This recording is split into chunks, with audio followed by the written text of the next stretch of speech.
This is 7-8.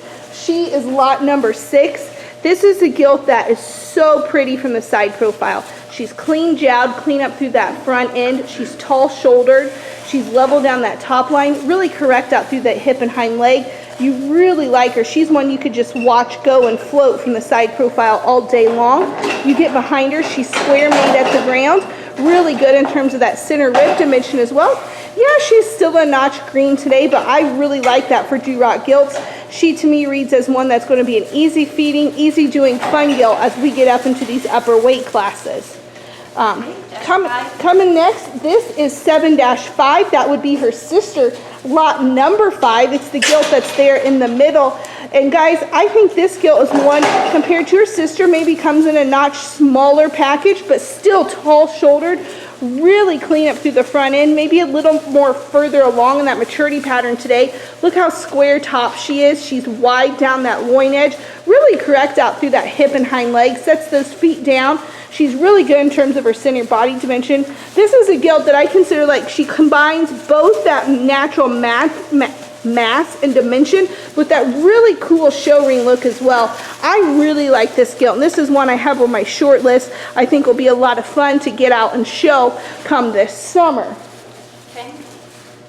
And then this gilt right here, this is 11-7, lot number 8. These guys are out of DraftKings, and this gilt is stout. As you study her from the ground up, she's wide made at the ground. She has a big old top plate in her. Still really stout and correct out through that hip and hind leg as well. Really good in terms of center body dimension. She has a lot of natural shape through that center portion of her body and depth of body. She's square chested coming at you. She's wide walking away from you. You can see how she's designed there. One I really like, just that basic build and function of her. If you're looking for kind of that power gilt and yet one that's still pretty, she's definitely one that I would keep on my short list. This is lot number 7, 11-4. She's the one that's chewing on the rod right now. Guys, I really like this gilt. As you study her stout skull, her big old top, look how correct she's made out through that hip and hind leg. Really good in terms of that center body dimension as well. She comes at you, big old chest laid in her. One that can get out and move. This is a gilt that I really like. I like the basic build design, how she gets out and moves along with that shape. If you're looking for a really good Duroc gilt that's going to compete on many levels, I would definitely keep this girl on your short list. Again, that is 11-4. Next up is her sister. This is lot number 8.